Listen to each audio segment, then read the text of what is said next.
right? So ideally at this time, it is recommended that you all use the practice platform itself for any question practices. So you're actually doing the FR March June 2023 question 1 and September December 2022 question 2, right? Sphinx Co and Bird Co. So what I'm supposed to do here is A, prepare a schedule of adjusted profit for the year ended 31st December 2025. B, prepare Sphinx Co's statement of changes in equity for the year ended 31st December 2025. And C, prepare the statement of financial position of Sphinx Co. Now, section C, remember guys, there are two 20-mark questions in section C. So you need to make sure that you are prepared to answer, prepared to calculate, prepared to apply your standard knowledge. And this would actually test multiple standard over different elements. All right. So if we go to the requirements, always remember when it comes to the section C questions, you always start by reading the requirement. Now you read the requirement, then you start with the notes, additional notes. Fulfill those, then you come to your main numbers, which you have to just copy and paste after whatever adjustment you've done based on notes, right? Right. There are 5 notes given here. Okay, so they're talking about deferred tax, they're talking about depreciation, they're talking about the exchange rates, they're talking about financial instruments, income tax, and rights issue. Right? Okay, so refer to this and attempt this question. Right? It's 20-mark question, so I'll be giving you all. Okay, so 20 into 1.8, 36 minutes. So I'll give you 30 minutes, right? It's 12:20. We'll start the discussion at 12. Doing PM exam also. Doing PM exam this time.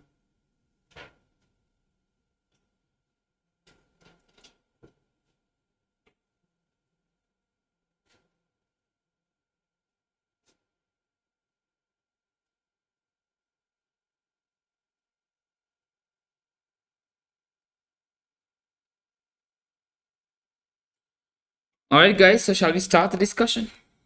Yeah. How many notes have you completed? 1 note. Wow. Shakil, tell me, are you just anticipating only MCQs in the exam, or are you anticipating section C questions also? How many notes done? Huh? You've been here since 12 o'clock. 1 hour, 15 minutes. Only 3 notes. Huh? Okay. Anyone who has completed more than 3 notes here? Let's see who has completed more than 3 notes here. Okay. Now that's where the lack of practice shows on your practice platform. Why do I keep reiterating use practice platform, use practice platform, use practice platform? Because this is exactly how exam is going to be like. And you cannot afford to spend more than 35 minutes in each question. That includes working, financial statement preparation, designs, and design is not required. As Shakil mentioned, Shakil needs to know the structure and designs. So including all of that, you have 35 minutes only. Okay? All of that, you have only 35 minutes. So please make sure you'll keep practicing on practice platform. Otherwise, section C is going to be a tough journey.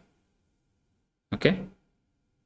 Otherwise, you would be able to do only 120-mark question if you're spending so much time. 1 hour in one question. A 3 hour and 15 minutes paper. 1.8 minutes per mark. Translate the mark accordingly. So preparing of schedule is 4 marks. So 4 into 1.8 is how much time you can spend there. 6 into 1.8 is what you can spend on B. 10 into 1.8 is what you can spend on C. Right? There are 3 requirements that you have to respond within the given time frame. All right? Clear? Okay, so let's start reading the notes. Until 1st January 20x5, Sphinx Co. held land and buildings at cost. On 1st January 20x5, Sphinx Co. had them valued at 250 million. of which 80 million related to the land. No entries have yet been made to incorporate this valuation. What are they saying? No entries made to incorporate this valuation. The buildings have a remaining useful life of 20 years as at 1st January 2025. Riskan, theory wise all okay, standards wise all okay, all good. Except consolidation. What part of consolidation is difficult for you? Why? I mean, you can, if there is, you can tell me. We can have an hour or two and I can take you through the entire concept.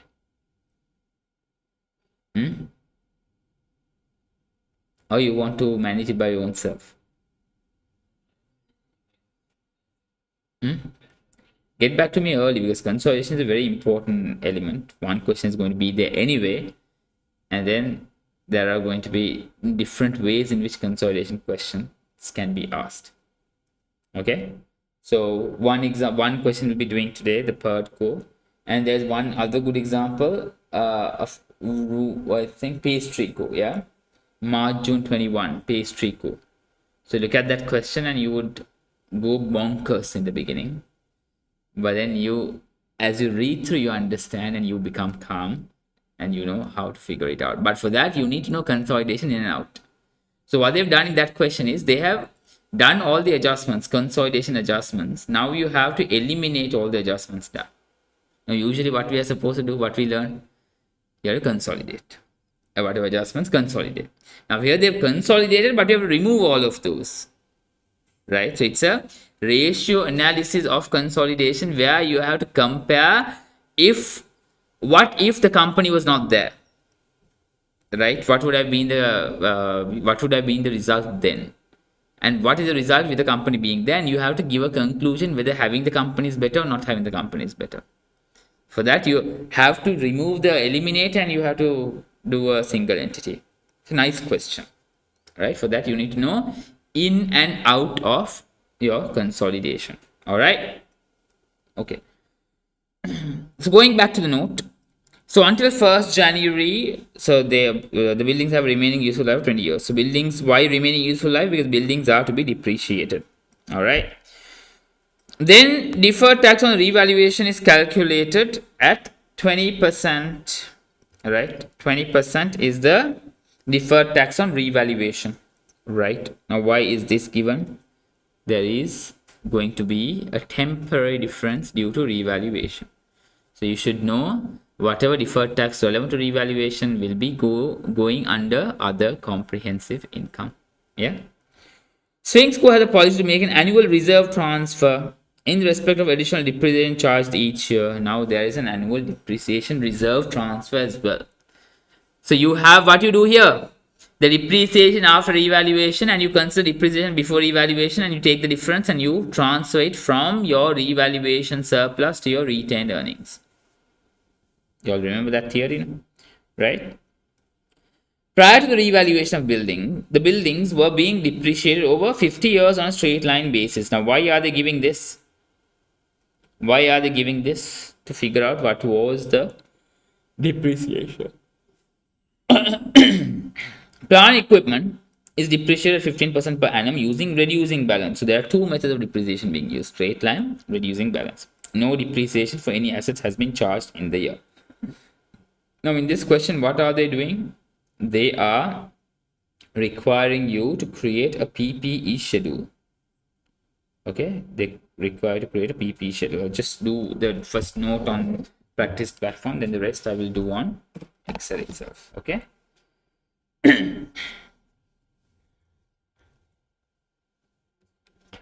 Right. Working one. So what are the assets that are available? You have PPE. So there's a PPE schedule. PPE schedule. So you should quickly note down the standard. So if you note down the standard, you know what's going to be the standard requirements here. Okay. So you have two items. You have land and you have buildings. So you should be able to understand land is non-depreciable and buildings are depreciable item or depreciable asset. Right. So when is the year end? Until 1st January, Sphinxco held land buildings. On 1st January, had them valued. When is the year end? 31st December. So meaning the revaluation is happening in the beginning of the year itself. Okay, so there is no, the depreciation will be, total depreciation will be based on the revalued amount. Remember that. Okay. So 1st of Jan X5. What was the land figure given? They've given the land. So land is 200,000. Plant and equipment at cost is 320,000. Right? 200,000 and 320,000. So we're looking at the cost. Note 1. No, land and buildings. So PPE. So 200,000 includes 50 for land, the rest for buildings, and then there is the plant and equipment, right? Plant and equipment. Okay, so buildings are depreciated on a straight line method. Plant and equipment depreciated using reducing balance method. All right. Okay. What's the cost? Cost 50. Buildings, what's the cost? 150. So let's make it 200,000 minus 50,000. Then plant 320,000. That's the cost. And what's the accumulated depreciation?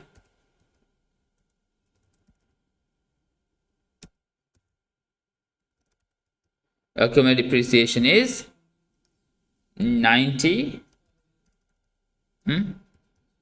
and 111 200, right? So that's the depreciation. So what is the carrying amount?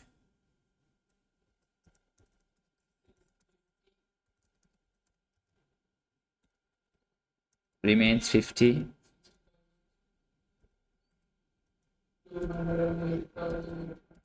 Right.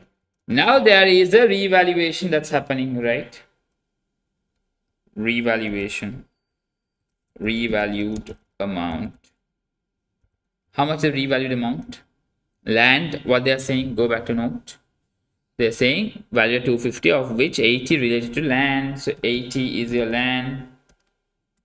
Then how much will be your building? 250 minus 80. 170. And then plant and equipment, there is no revaluation there, so you don't do that adjustment. So what is the revalued gain? Revaluation.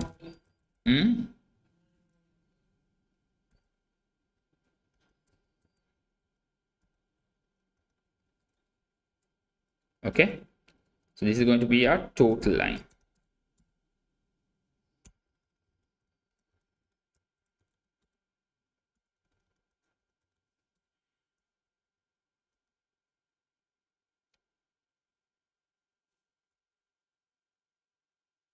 Sometimes your speed is faster than the speed of the system. So don't cope up. Just give me a moment. Right. Right. Then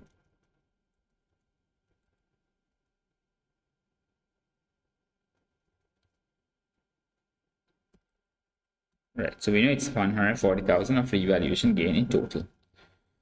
Right, now we have revalued amount. Okay, now what happens after revalued amount? We have to go for depreciation for 20x5.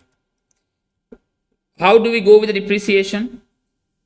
They've told us remaining useful life is 20 years as at 1st of January 20x5. Okay, so depreciation of revalued asset is going to be this divided by 20. That's going to be your depreciation. This is for revalued asset.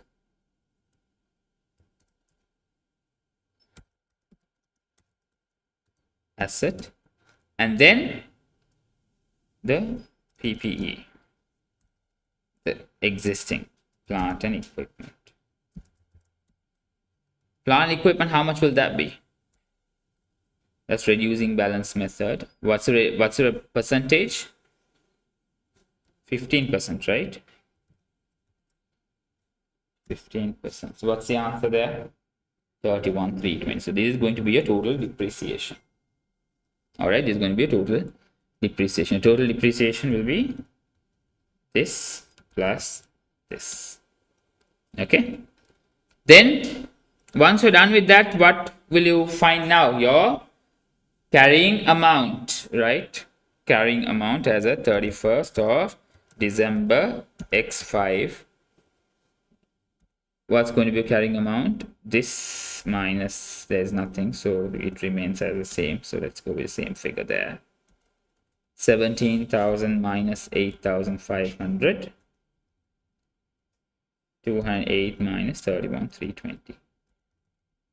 This is your total assets. Okay. Now this is how we will be showing. Your land will be shown at 80,000. 161,500 will be building, and your plant and equipment will be shown at 177,480 in your statement of financial position. Okay. Then what's the next element that you are going to deal with? You are going to deal with the deferred tax, right? So deferred tax on the revaluation surplus that you had. Okay. So revaluation surplus base deferred tax is what you are going to focus on right now. So what's the revaluation surplus we had? Now we'll quickly do the revaluation surplus here. We had the revaluation surplus figure already. How much was that? This plus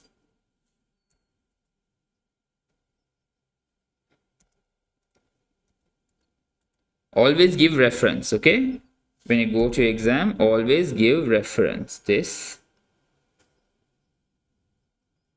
Okay, there's some problem here. So you're going to do this equals revaluation gain. Anyway, that's not working. So let's take the total figure itself.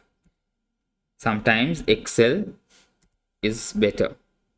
Yeah, 140,000.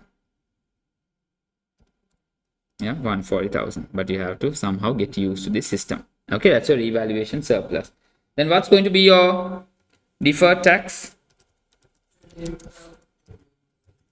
This into 20%, right? That's your deferred tax. So what's going to be your revaluation reserve? Don't mind the spelling errors because that's a system issue. So that's going to be your revaluation reserve. Okay, that's going to be your revaluation reserve. Now they're saying there's one more thing that they have to do. What? Transfer, right? Reserve transfer of excess depreciation. Okay, excess depreciation. Now tell me, depreciation before revaluation, how much was that? How did you arrive at that? 150 divided by 50. Right. What's the new depreciation? Depreciation after revaluation? 8,500. So what's the excess depreciation? Excess depreciation is going to be, what you'll be doing with this one, debit your revaluation surplus by 5,500, credit your retained earnings by 5,500. Are we clear with that? Are we clear with that? Yeah, right. Now here you are supposed to make the adjusted profit, then you have to do statement of financial position as well. So which components and statement of change in equity as well. So which components are going to affect which part of it? Now that's what we are going to look at.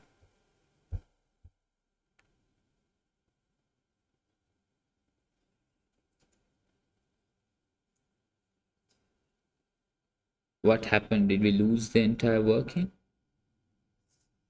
Yeah, let's go. And that's a problem when your connection is not working out properly. But let's come back. I think it should be there.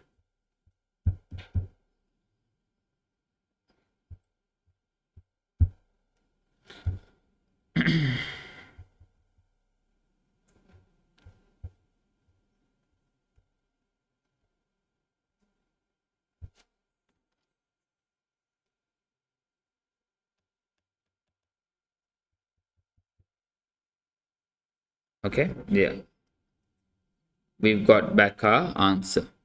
Right now in this, let's quickly see what's going to impact what. We have three items that we need to deal with: SPL adjustment. Then we have to deal with statement of changes in equity. Then we have to deal with SOFP. Right? So SPL adjustment, what will go to SPL adjustment? It's going to be the depreciation, right? That's going to be depreciation. Okay.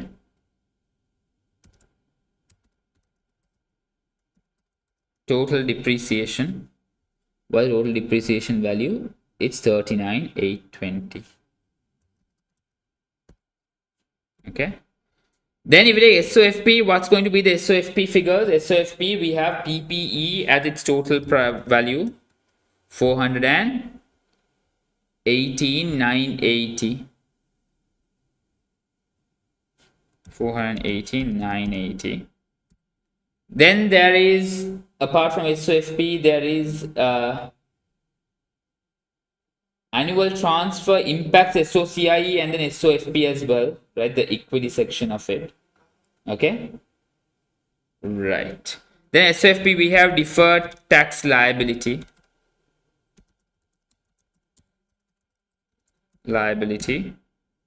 And alongside that, we also have the revaluation reserves in total. Right? What's going to be deferred tax liability will be showing? It's going to be showing deferred tax liability of 28,000. And revaluation reserves of how much? Revaluation reserves equals 112,000 minus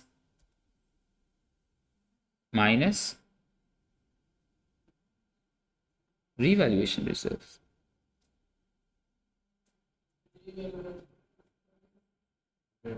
Hmm? 100 and?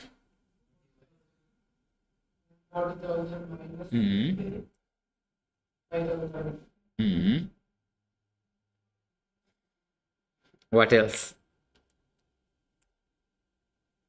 What else?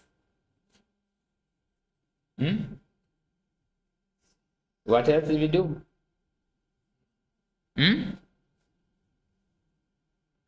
I just did something up. I debited something, I credited something based on the excess depreciation. What do you do with that? Deduct from what?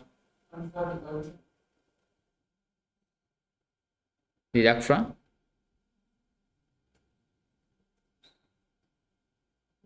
Deduct from?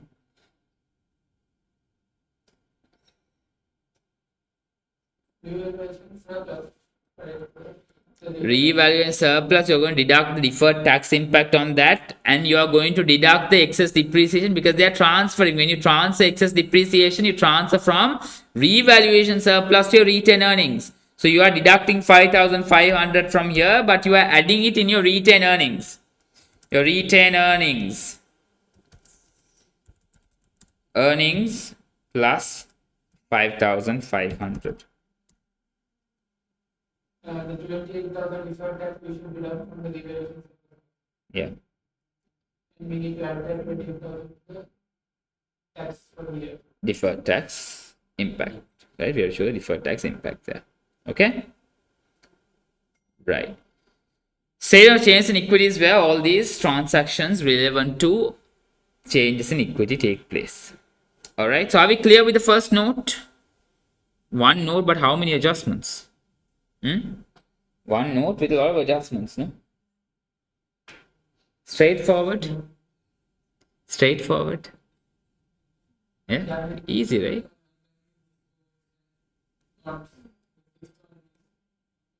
You completed the first one? Now we'll switch to Excel because I don't trust that system. Anytime your answers can go. Right? Okay. But if your internet quality is good, it will remain, right? Okay. So this note has been completed. Now, whenever you are answering, you always do the working, and while you're doing the working, you also complete the adjustment as well, right? Draft profit is given. How much is the draft profit that they've given here? 166,450. Right? That's the draft profit that they've given. So what do you do with the draft profit? You're going to adjust the depreciation first. It's depreciation. So you have two types of depreciation on PPE or property building.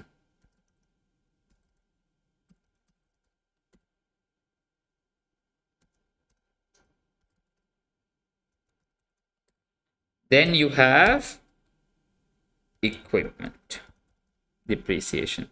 So we are just going to pull the figures from our working itself. What was the building depreciation? 8,500. What was the equipment depreciation? 31,320. Right. That's the working one based adjustment. Always give the working reference. Okay. Right. Always have these prepared when you are answering so that you can do all the adjustments at once. Right. Then you prepare the SOCIE. There you quickly put the format. First X5. Then you have your share capital, share premium. Okay, you quickly go to your details they've given here. So they've given share capital, share premium, retained earnings, and there is revaluation reserve. Share premium, you always take all the items that are given. Premium, retained earnings, and revaluation reserve. Right? You quickly put the working that is required here. What's the working required here? There is a reserve transfer. That's number one. And there is total comprehensive income. So total comprehensive income, we know revaluation reserve, there is an impact there for total comprehensive income, that is 112,000. Then there is a deduction of 5,500 from here, and there is an addition of 5,500 here. Then we quickly put the third format, which is our statement of financial position, right? Quickly, you know how the format works. Things go statement of financial position. You need to be very fast when you're doing this.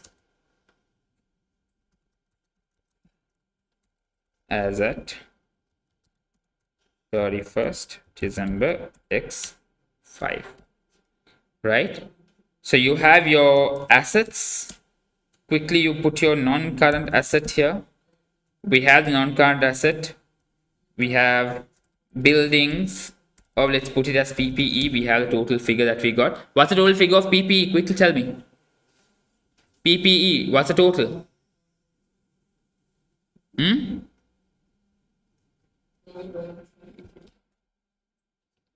418 something. How much? 418, 980.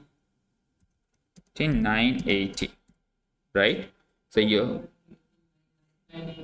yeah, that's why I put working 1, right?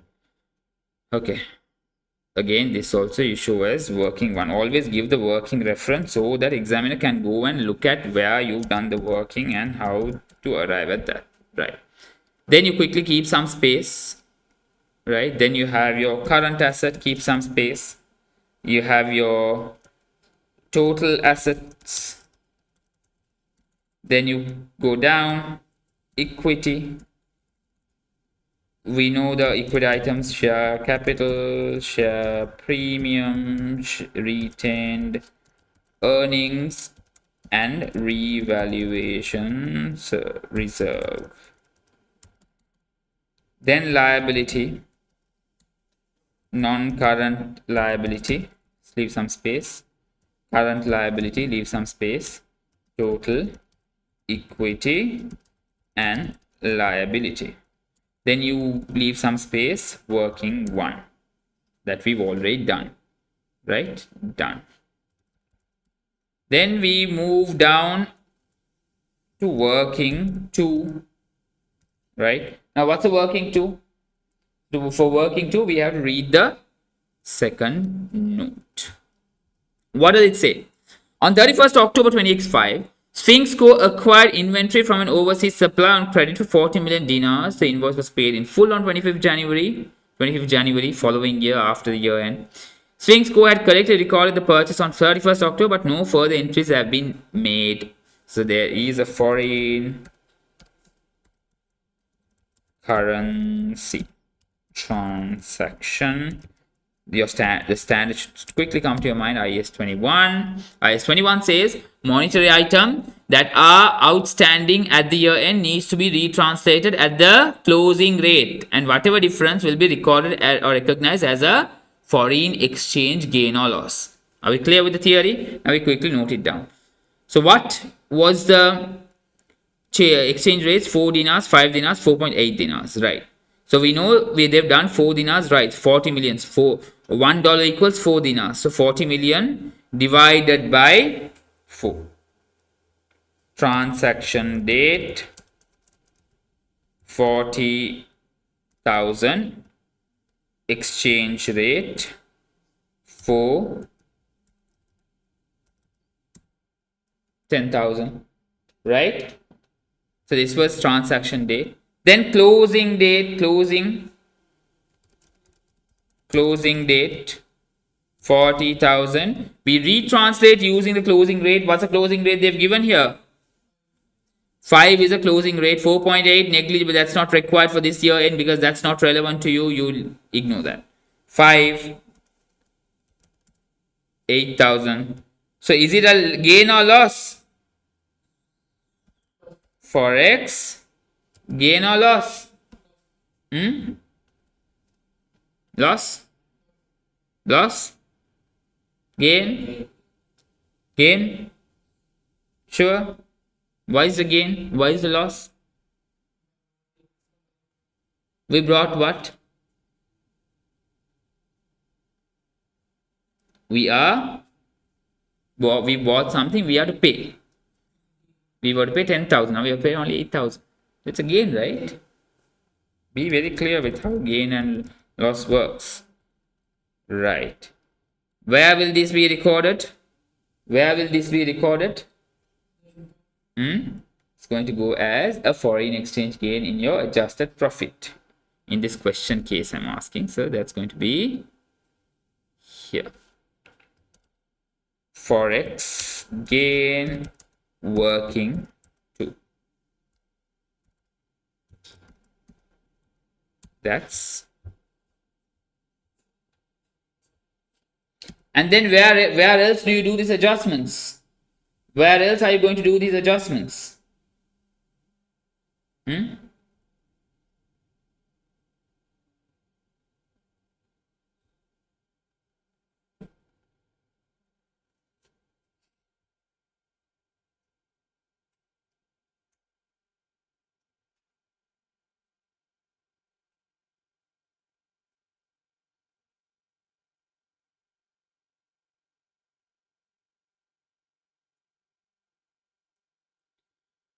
Where else do you do the adjustment? Quickly tell me.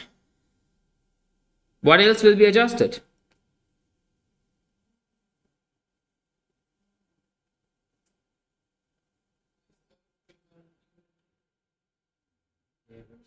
Payables. Very good. SOFB payables. You go here. They've given a payable figure. What's the payable? Current tax payable. Not current tax. Sorry. Go up. Trade and other payables. Note 2. They've given that figure here. So that's what you're going to adjust. Payables.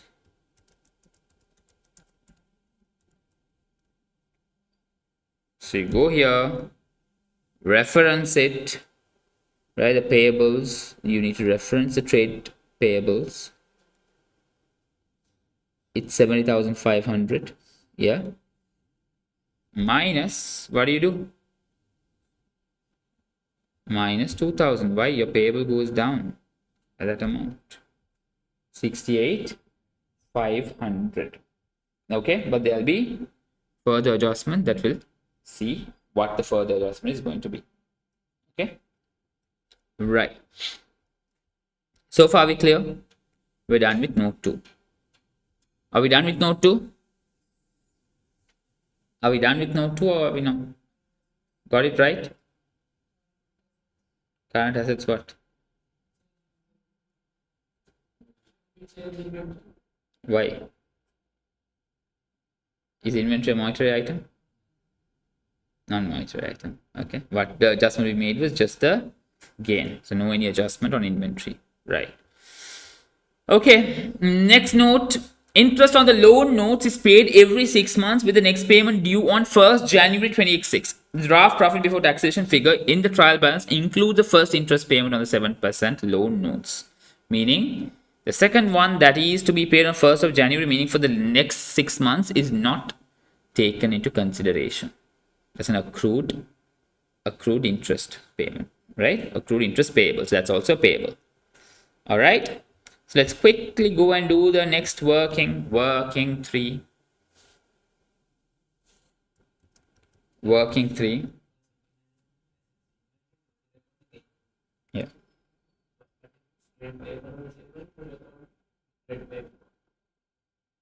No, trade payables. I didn't understand your question. It's we adjusted trade payables also. Gain. So it's going to be credited to your income SPL and debit your trade payables. Trade payables goes down because the trade payables values come down. No, 10,000 you got to pay. Now you're only paying 8,000 because inventory is non-monetary item. IAS 21 says if it's a non-monetary item, you are not going to retranslate it. Only if it's a monetary item, unsettled monetary item, you are going to retranslate. IAS 21 standard. Okay. Right. Inventory is a non-monetary item. Accrued interest payable. Right. Accrued interest payable. Tell me what's the amount of loan note. Where is the loan note? 30,000, right? Yeah. Into 7% into 6/12. So that is your interest payable, which they have not recognized in either of the places. So what are you going to do now? You are going to add it as a part of your payables and you are going to deduct that from your profit as well. The expense increases, right? Accrued interest payable working 3, that's 1,050, and our payable will increase by that amount. Why? We are to now pay that amount. That will increase our payable increases by 1,050. So that's the payable figure, right? So that is your accrued income, accrued interest. Are we clear? Are we done with the note 3? Any other adjustments to be made? Any other adjustments? No? What? What's the other adjustment to be made? Interest was paid for the whole year. Yeah.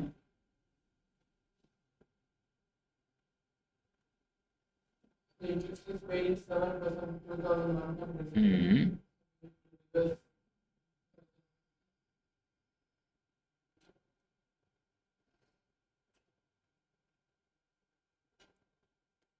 2,100 is supposed to be the interest payment in total. They've recognized only 1,050, so you had to recognize 1,050. That's what we did right now.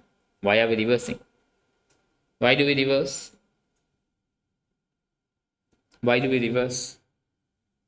There is no reason for reversals. Yeah? Is that clear, Shakil? What's clear? What's clear? Tell me. Is it clear? If so, what's clear? Clear? What's clear? they haven't given the date of it's successfully the loan is there from the beginning. Yeah. I thought the loan Don't think. Don't assume. Read what is given. Don't think, don't assume, read what is given. Keep your brains at home for a while if your brain starts thinking. Right? Yeah, I'm not saying not to think, but in cases like this, whatever is read, read it. Or whatever is given, read it. Think where you're supposed to think. For example, interpretation, you're supposed to think. Right? Huh? 1,050, you add in payables. Your payables increase. You're supposed to pay more.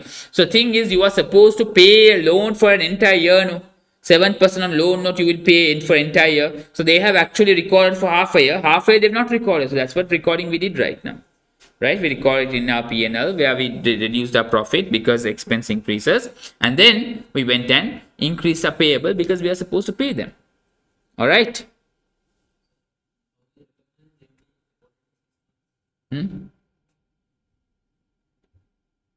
By reading we recognize. It says interest on the loan notes is paid every 6 months with the next payment due on 1st January 2026, meaning they've not paid for the next every 6 months is what is paid. Whatever is not paid is not yet accounted. The draft profit before taxation figure in the trial balance includes the first interest payment on the 7% loan notes made on 1st July, meaning they have not added the other 6 months, right?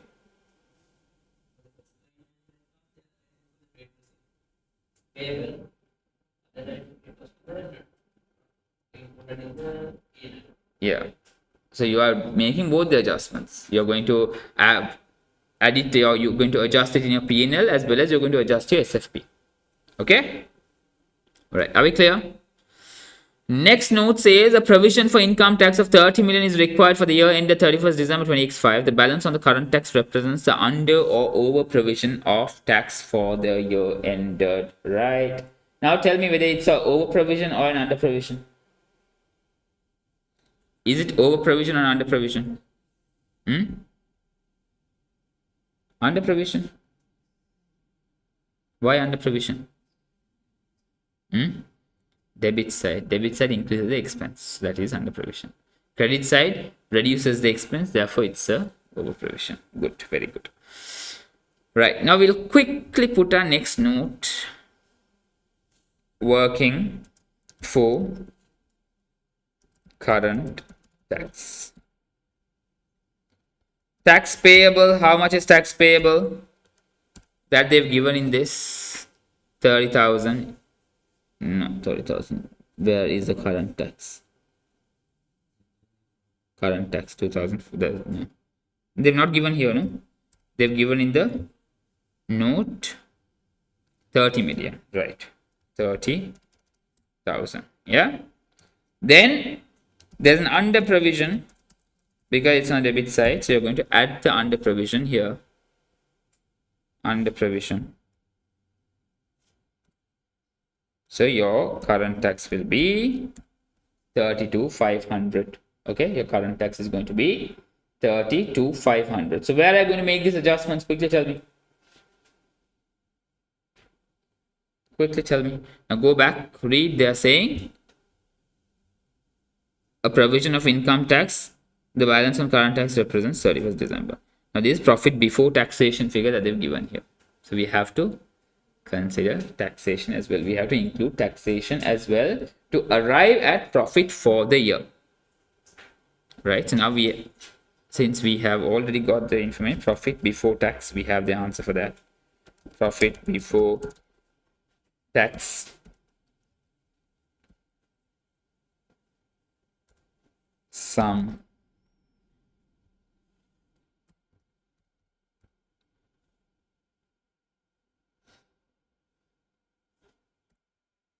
then you have taxation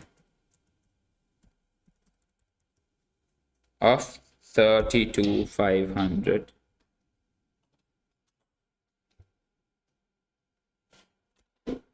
profit for the year minus 97 1. Okay, this we need to reduce, deduct. Okay, right, 95,080. That's your adjusted profit. Okay, that's your adjusted profit. Now whatever the taxation adjustment we did, where else are we going to post that taxation details? Here, current tax payable, right? Current tax payable. Okay, so that's where we are doing the other adjustment. How much, by how much will we be putting here? Oh, 32,500. Huh? 30, Shakil? 30 or 32,500? 32,500. Shakil?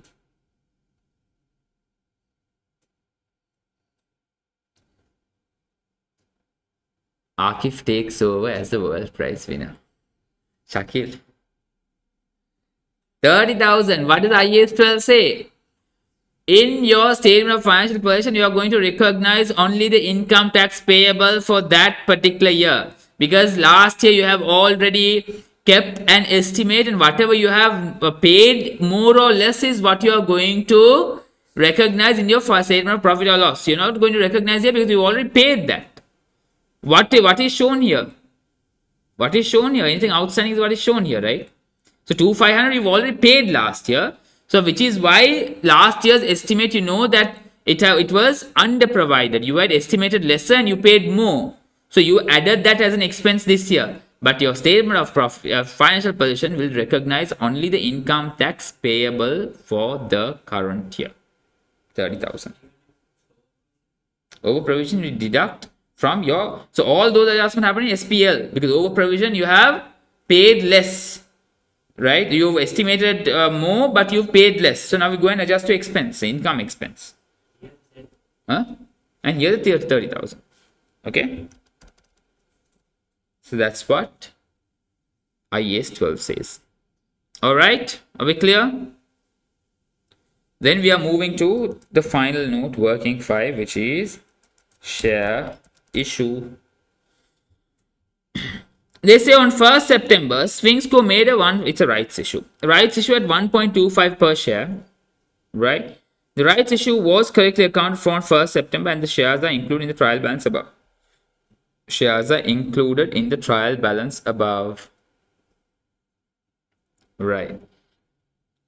So it is a $1. Share capital is $1 each. Share premium is, okay. So 1.25 is what they've issued the rights at. So 1 is relevant to share capital, 5 is relevant to share premium. But they are saying that's already included here. So how are we going to eliminate it? How do we go and eliminate it?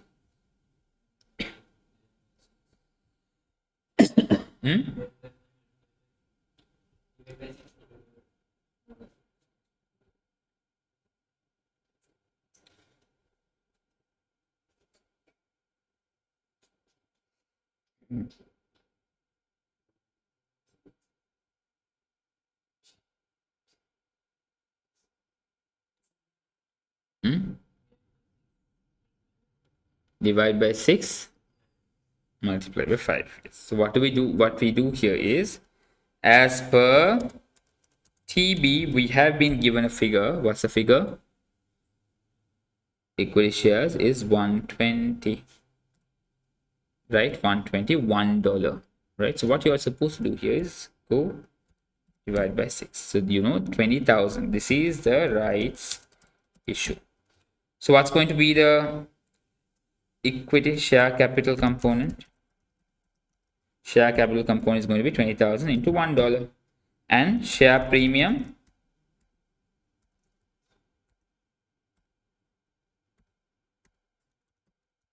is going to be 20,000 into 0.25. So that's going to be in total 25,000. Where do we make that adjustment? Changes in equity. Share issue working 5. Share capital 20,000. Share premium 5,000. Right. So what's going to be our opening equities? Tell me. Quickly tell me the opening equity figures.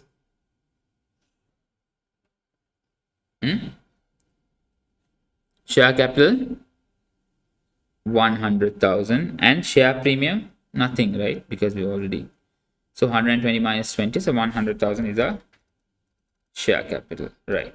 What's the opening retained earnings? Have they given the opening retained earnings here? 158, 150. Right, now we can close this, right? Revaluation reserve they've not given, so now we have as the 31st December x5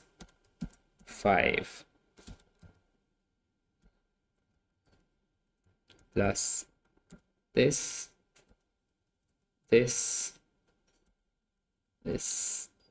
plus there is total comprehensive income component that we have to take. What's the total comprehensive income component here? Profit for the year. Okay, profit for the year. All right, these is going to be our figures that we will be taking to this section. Equity is going to be 120. Sorry, share capital is going to be 120. Share premium is going to be this figure. Retained earnings is going to be this figure. Revaluation reserve is going to be this figure. Now we are done with all our notes. Now what we have to do? We have to go and pull all the other information. This is done. Inventory is required. Trade and other receivable is required. Right? Bank is required. So there's a bank overdraft. Okay. So we have inventory, current asset, inventory, trade receivable, right? Then you have bank overdraft. This is also done. Bank overdraft, OD, right? Inventories. Now we can just pull the information from the trial balance itself because everything we've done. Whatever needed adjustment, we've adjusted. Right? Bank overdraft is 16,200. Right? Then loan notes. Tell me what happens with loan notes now. Tell me what happens with loan notes. Will the loan notes remain at 30,000 itself or no?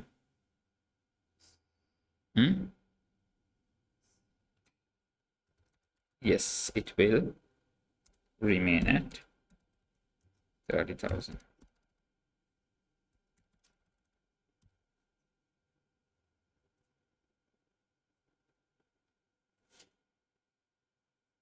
Okay. Then there is deferred tax liability. How much is that? 28,000. Right. All right. And then what else? Return done. Now let's quickly see if it's balancing. Quickly check if it's balancing.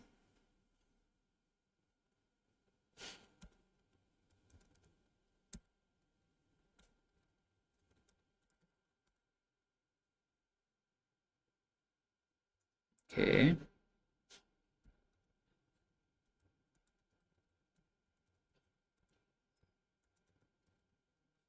How many minutes did it take us? We completed entire question, explanation, everything done within how many minutes? So if you do everything together, you can finish it in 30 minutes. Okay. After every note, quickly fill it, come back, do the note, fill it, do the working, fill it, do the working, fill it, and then at the end, fill all the remaining areas. Okay. Right.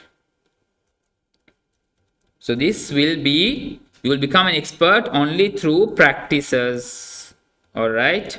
The more you practice, the more you become an expert.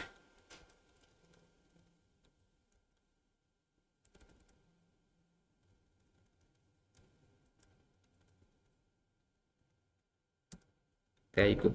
Balances. All right. Balances. Balancing is important, but even if it doesn't balance, it's all right. Okay, because if you've done the workings fine, go ahead, don't worry about it not balancing or balancing. Are we good? Are we clear? Right, so it's 2:10 right now. Third co. So what we'll be doing is just do the notes only, not giving you a lot of time for this. It's 2:10. By 2:30, let's start the discussion. Okay, 20 minutes to go through the notes and to try to do the respond to those.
Manage to figure out?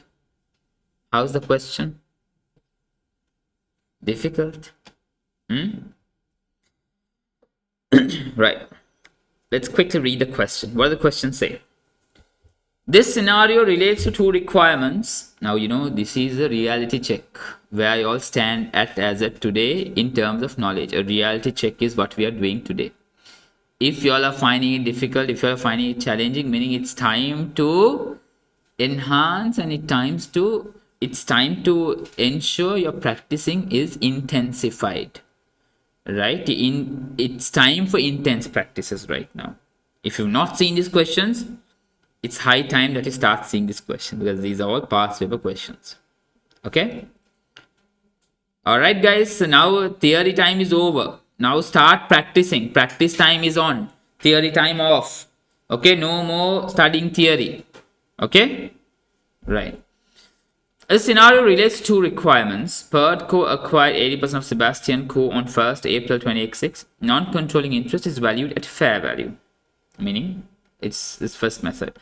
Extracts from the draft financial statements of both entities are shown below. So when they say non-controlling interest is valued at fair value, what should come to your mind? If there's an impairment, allocate. If there's any profit, any loss, allocate, because this is of both NCI and the parent, right? Okay. Statement of financial position, they've given total assets. The following information is relevant. Let's look at the requirement. Prepare the consolidated statement of profit or loss and other comprehensive income. That's first requirement. And calculate the total asset that will be recognized in consolidated statement of financial position. Now you see, they're being very specific to only give the value of total assets. So any adjustment that is relevant to total assets, that's what you're supposed to consider. If anything is not relevant to total assets, don't consider that. So there are two requirements here. So it's, for ease, let me put it here in this way, right? So they're asking total asset adjustment and CSPL adjustment, right? The cost of PERT-Co's investment in Sebastian Co. has been excluded from the total asset listed above. PERT-Co's, okay, cost, it's alright. As part of the consideration for Sebastian Co., 8 million is due to be paid on 1st April 2028. What is that? Huh? 8 million is due to be paid on 1st April 2028 as part of consideration for Sebastian Co. Deferred consideration, very good. When there is deferred consideration, what should come to your head? Present value. When there is present value, what comes to your head? Unwinding cost, right? So the cost of PERT-Co, we know 8 million is due to be paid, and PERT-Co recorded a liability of 7.547 million in its individual statement of financial position as of 31st March, which correctly represents a liability at that date, meaning they've done the present value calculation. You don't need to do that. The only thing you need to do is you need to do unwinding cost. No other accounting entries have been made, meaning no unwinding cost entry has been made. PERT-Co has a cost of capital of 6%. So CSPL will see an unwinding cost. Total asset, will this be adjusted? Why?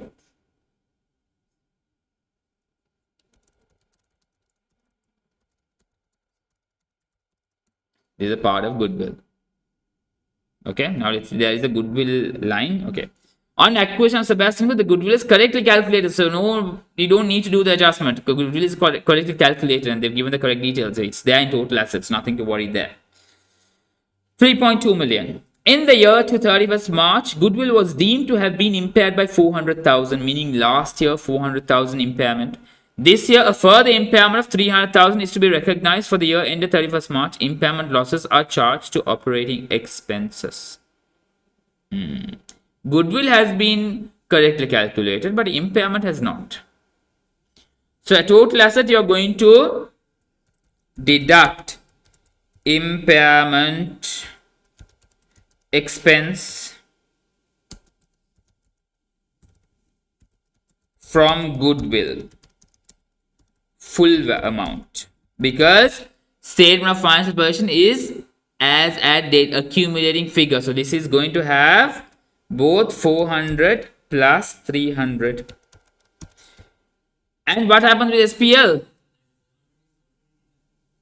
Deducted. But CSPL, you're going to carry it forward, right? Oh, sorry, the total asset, the CSFP, you're going to carry it forward, right? We're not deducting 400 again. 3.2 million is the goodwill they've given. Have they given goodwill after deducting 400,000? No. We have to, right? Had they given 3.2 minus 400, then that figure you deduct only 300. But here you are deducting from the actual goodwill amount. So you deduct both. Then CSPL, what do you do? What's the adjustment there? What's the adjustment? Impairment for the year only. 300. Yeah. 20x6 when the purchase happened. Goodwill is calculated when the purchase happened. Purchase happened in 20x6. So goodwill is correctly calculated as 3.2 million, but there were no any further entries done. So impairment for last year also has not been considered. This year also has not been considered. So you have to consider both and deduct the goodwill to its actual value. No, they're saying is on acquisition, the goodwill was correctly calculated. Read. Right, reading is very, very important. Okay. Right, Shakil, you need to fix your leaking bucket as well in your head. Put a gum tape, paste it so that you also remember everything as clearly as Akif remembers, because you are competing Akif on world stage, right? For a world prize. Anyone else want to join Akif and Shakil in their war to grab the world prize? Anyone else? You can raise your hand. Oh, Sajitan. There is Sajitan as well to compete with you all. Yeah. Who else? Anyone else? Right, so we have 3 tough contenders. 3 tough competitors. And ACCA is laughing at all. But you all never know ACCA can, not competing, but she takes the world prize and goes away, by laughing at you all. Yeah. So meaning now we have 4 contenders, competitors. So what you'll have to do, everyone needs to make sure no one has a leaking bucket in their heads. If there is a leaking bucket that has been identified today, go and fix it. How do you fix that? By revising theory. No. By practicing questions. Practice, practice, practice. All the past paper questions that are available, all the specimen papers that are available, all the pre-mocks that are available, attempt them. Very, very important. Because next week, hopefully, you can self-mark. When you're self-marking, you have the answers also in that.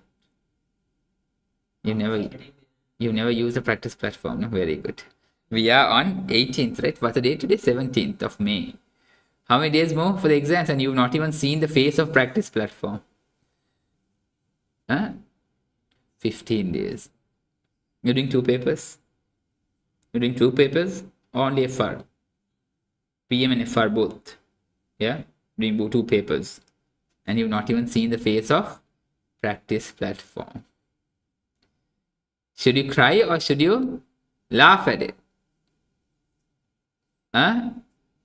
No need to laugh, no need to cry. You need to go home and start digging on the practice platform and start using it. Get it? From today onwards, it's just practice platform.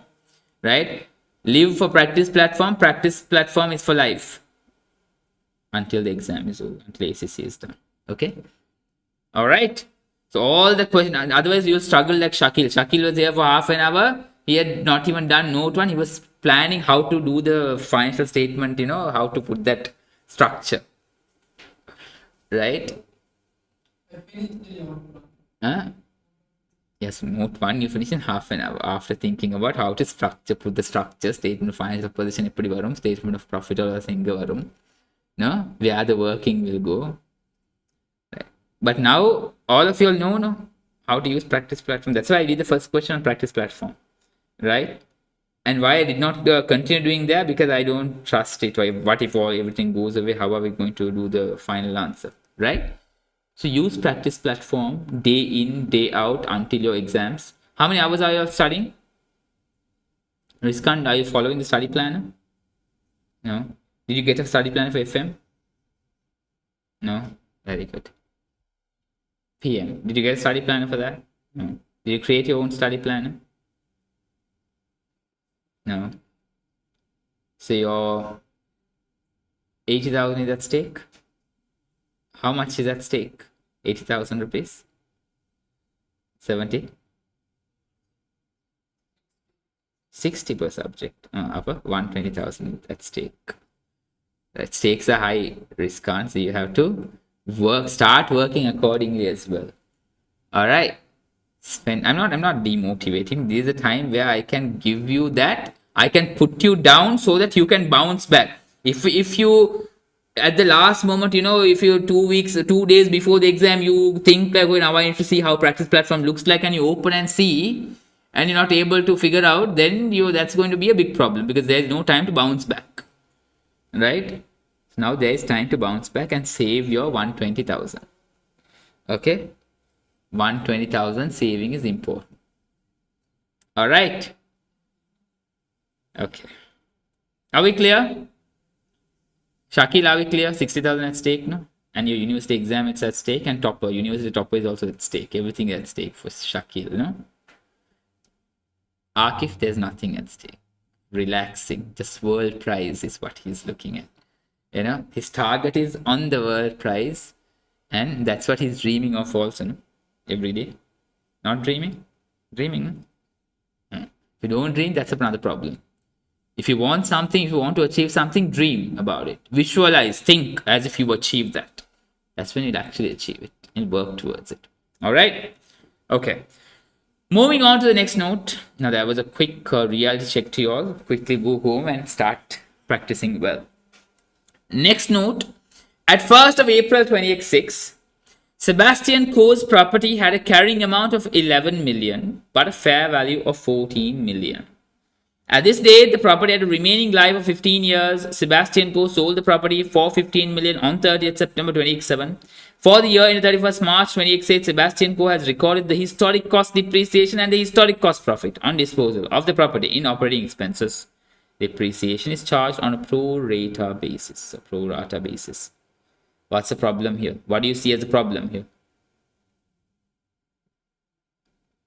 Do you need to adjust anything in total assets? What? In total assets? Goodwill? What else? Property sold, yeah.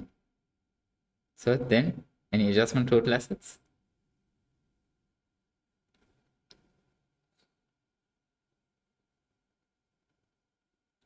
When the property is no more with you, what are you going to record in total assets? Tell me. What do you do when you dispose property? What do? You still show in your statement of financial position. Then, will you show under your total assets? You won't. They've already disposed it. So why do you need to adjust total assets? But the problem is in CSPL, where they've done the wrong profit profit on disposal, and fair value adjust depreciation also not done. Problem. So now you have to see what you are going to adjust in your CSPL. Nothing on total assets, right? Total assets, nothing.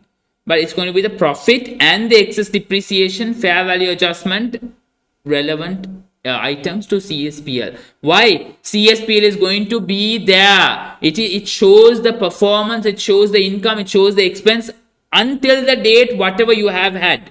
And you have had this for a part of the year. How many months was this there? How many months down the line did they sell this asset? They sold on 30th September 2007. When is the year end? 31st March 20x8. How many months did they have this asset with them? April, May, June, July, August, September. So September, 6 months related excess depreciation you have to record. Then the gain you have to correct. Why? Because in the consolidated statement of financial position, consolidated financial statements, you always have to revalue the assets of your subsidiary at its fair value. You have to make that fair value adjustment. And then you have to calculate the gain on that adjusted fair value, not on the historical cost. Okay. Now you have to do the adjustment. Total asset, no impact. CSPL, fair value adjustment, excess depreciation, and gain on disposal correction. Are we clear? Are we clear? We're not calculating it yet, right? Right, then the next one. Okay, let's quickly do the calculation also of what we've done so far. 7457 into 6%. That's going to be my unwinding cost. Right. What happens here? Now here we've already taken the figures. What happens here? What happens here? Okay, let me quick. 7.457 6%. Okay, clear now? You can ask me, don't worry. Why is that? Huh?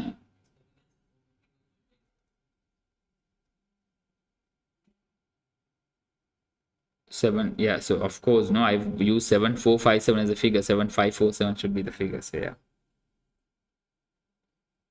What's wrong? Do you see what's wrong? Nothing is wrong. What's wrong? What's wrong? Yeah, that's what I've done. I put the 5 on the other side and 4 on the other side. That's what has happened. 7547 into 6%.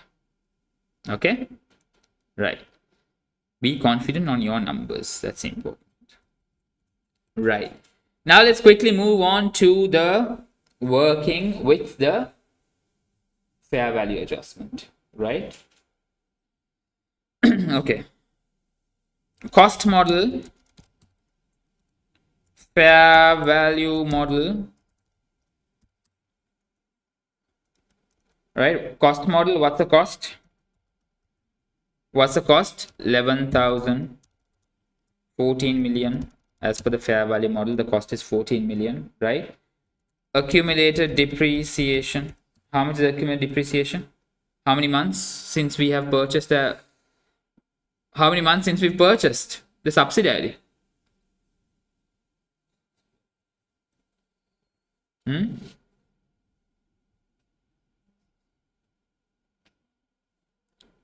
How many months? 6 months.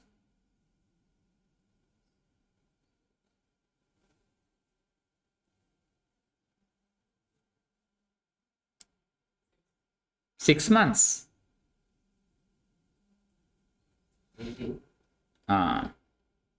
So where is 6 months? 18 months in subsidized business. So you have to do the accumulated depreciation. They're not depreciation for the year. I'm asking the accumulated depreciation. Right. What is it? This divided by how many years is the useful life? 15 years, yeah, right? 15 years? Okay. And out of that, 1.5 years has gone by when they were selling it. This divided by 15 into 1.5. That's your accumulated depreciation, right? So what's going to be carrying amount?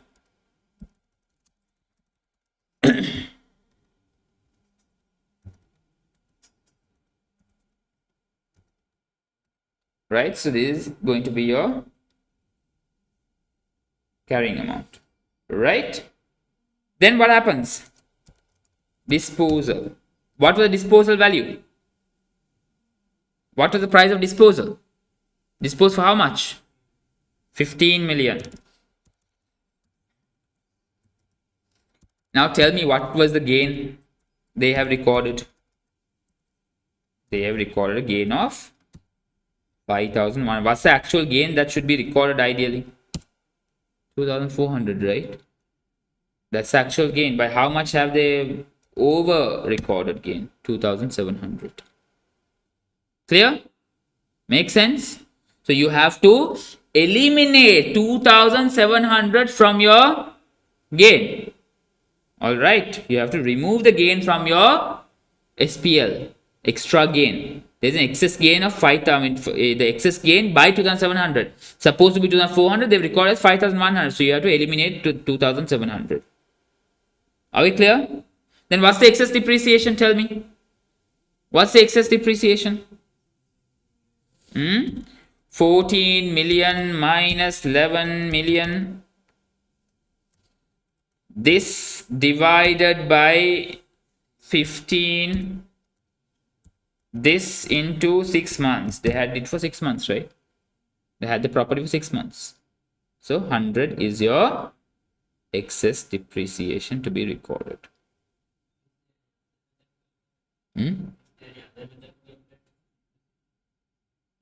Fair value minus your carrying amount divided by useful life into the number of months that was there. It was 6 months that this year it was there. Okay, that's how we calculate the fair value. This is the fair value adjust excess depreciation. No? So fair value adjustment, then you are going to multiply by the number of months that you had it this year. Straight line method. No? Okay, are we clear? Are we clear, guys? Right. Next one says Pert Co made sales of 9 million to Sebastian Co during the year ended 31st March 2028. Sebastian Co had only paid for 2 million of these goods at 31st March 2028. Okay, first one says they paid 2 million. How much remaining to pay? 7 million. These sales were made at a markup on cost of 25%. Sebastian Co holds 1/3 of these goods at 31st March 2028. Right. Tell me, total assets, what's going to be the adjustments for total assets? What are the adjustments in total assets? Not minus 7. Tell me total assets. Now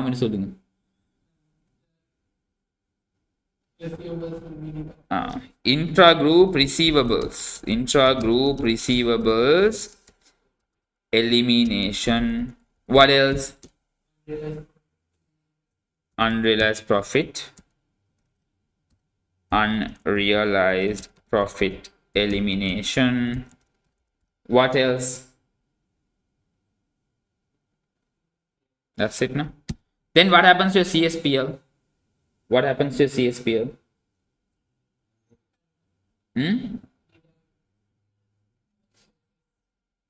Eliminate intra-group sale purchase and unrealized profit. Should I tell you where to go and deduct, where to go and add, or you all know? Add to cost of sales. You remove the transaction value from your, say, revenue and cost of sales, and you add the unrealized profit component to your cost of sales. Okay, right? Are we clear? Clear with this note? Right. At 31st March 2028 said the PERD group decided to revalue its non-current assets for the first time. PERD Co's assets were deemed to have increased by 4.1 million and Sebastian Co's assets by 0.7 million. Now comes the assets, right? Have increased by 4.1 million. Now, how is this going to be adjusted in your total assets? How is that going to impact your total assets? Add revaluation gain. And how are you going to adjust your CSPL? Revaluation surplus. Right. Sebastian Co paid a dividend of 1 million in the year, which has been correctly recorded by both companies. Dividends. From where? Other income, okay. And what else?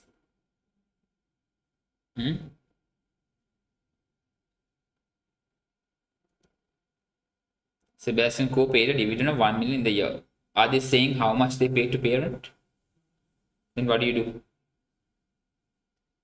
Eliminate parent percentage of dividend. Okay, it's for overall. Then you have to figure out what is your parent percentage and you have to eliminate that.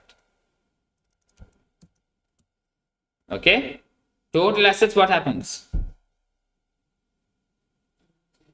So Sebastian Co has paid. Where has Sebastian Co paid from then? Received, we recognized. Paid, cash. Retained earnings. See, if they ask you to create an entire CSFP, then you do the adjustment in statement of changes in equity. Retained earnings is where you pay the dividends from. So retained earnings have been reduced, so you have to add your retained earnings. You have to add 1 million back to your retained earnings in your CSFP. But here, since they're asking on total assets, you don't need to show that. All right. So no impact on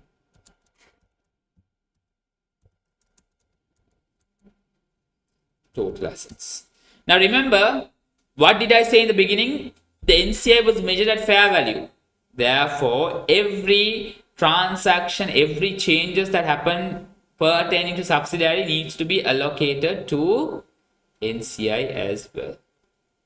So what are the items? Impairment, right? Then there is going to be fair value, this excess depreciation, the gain on disposal correction. Then there is going to be the P percentage you're taking, so you don't need to, you know what amount is going to impact your NCI. Are we clear? Right? So I'm not going to take you all through the entire format for this one. Do it at home and I'll share the answer with you. Okay? Attempt it. Now I've given you all a guideline how to read the question, how to quickly, even in the exam, when you quickly mark down all this is the adjustment, then you can quickly go and do the adjustment also. Okay, first you read, understand, and take a note like this.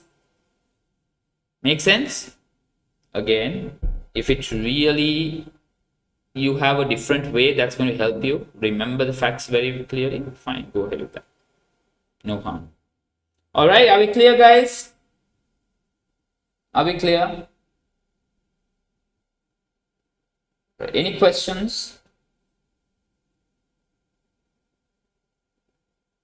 Any questions? Now I want you all to complete this entirely.